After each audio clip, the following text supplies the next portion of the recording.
Hello everyone! This video is going to be about 5 short RPGs for the busy adult. In general, these are games that you can finish between 20s or less hours. Keep in mind that there is no order in this list, and it would be nice to know what is a short game for you. 10 hours? 30 hours? Without further ado, let's begin. In the first entry we have Record of Lodoss War, titled In Wonder Labyrinth. You can find it on Steam, PS, Xbox and Switch. Originally released in 2021. This is a really short Metroidvania, you know, a 2D action game with some RPG elements, which clearly takes inspiration from Symphony of the Night. This is a really short game that you can finish in somewhere around 6 hours. Literally complete the map and beat the last boss. The game is relatively simple on one side, because you can only equip a main weapon and a bow. But what makes it entertaining is its system similar to Ikaruga, where you can change between two magics, which gives you the ability to recover HP or deal extra damage, plus being able to absorb the respective attribute. Personally, I consider it is a good starting point for those who want to jump into Metroidvanias, as it is relatively easy. However, keep in mind that you may not catch its story because we are talking about a series that has been running around since the 90s. There are some animes in case you are interested. For the second entry, Other Side. You can find it on Steam, PS4, Xbox and Switch. Maybe just try to avoid the Switch version in case you don't want the game magically close itself a couple of times. Here we are talking about a complex story between something like gods, in this case talking about Mother, and how she has fought for centuries trying to protect the Veil, but ultimately failing as the child's suffering took over him. So now it's up to Memory and Red Mother to stop this mess. This is a strategic RPG and kinda tricky for the list.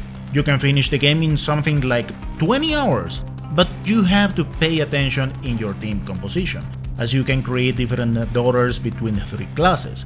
So the idea is to advance from different quests trying to survive as much as possible, so you can unlock extra attributes like starting at level 5, 10, or having extra HP, deal more damage, and so on. The catchy thing is that you cannot recover their HP unless you sacrifice another daughter. The game has a quite entertaining system where you have complete freedom to use as many moves as you can pay, but also that has its consequences as you will have to wait longer. So this is a hard strategic game, where your patience may be put to the test, but the thing is trying to learn the kind of pattern that some enemies have and advance as solid as possible without losing HP, while paying a lot of attention to the bosses as they can beat the heck out of you in unexpected ways. In the third entry, we have Horizon Forbidden West. You can play it on Steam, PS4 and 5. Here we follow the after event from Zero Dawn, where Aloy needs to find Gaia as soon as possible because the Blight is pretty much destroying everything on its path. That is how she ends up venturing into the Forbidden West, where she will uncover a bit more of what is the state of affairs in the world and beyond. This is another tricky game because you can put a lot of time into subquests, but if you focus exclusively on the main events, you can finish the game in around 20 hours.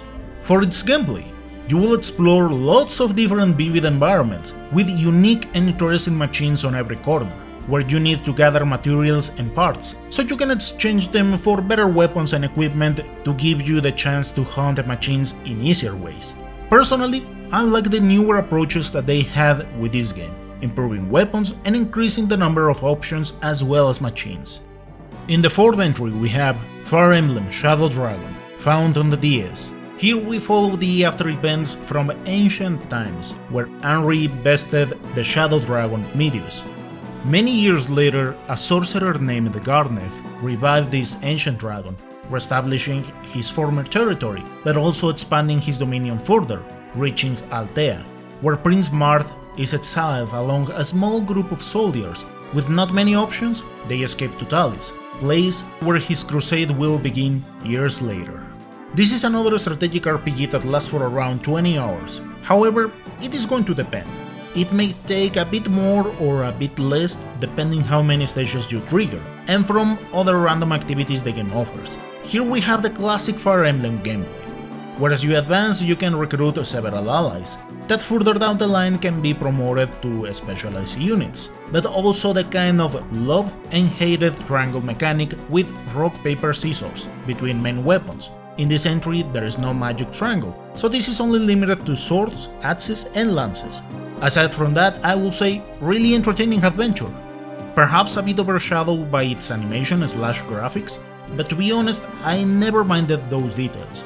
For the most part, its story could be perceived as simple because they took the original story from the 90s, but keeping the game for what it is worth the time. And for the last entry, Dead End Request 2, available on Steam, PS4 and Switch.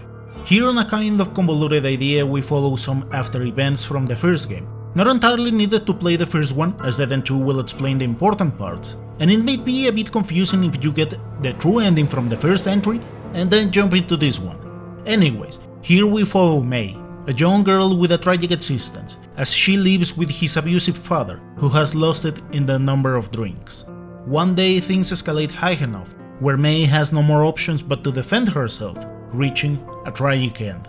Later we get to know that she was sent to Woodsward Academy, place where also her sister was last seen.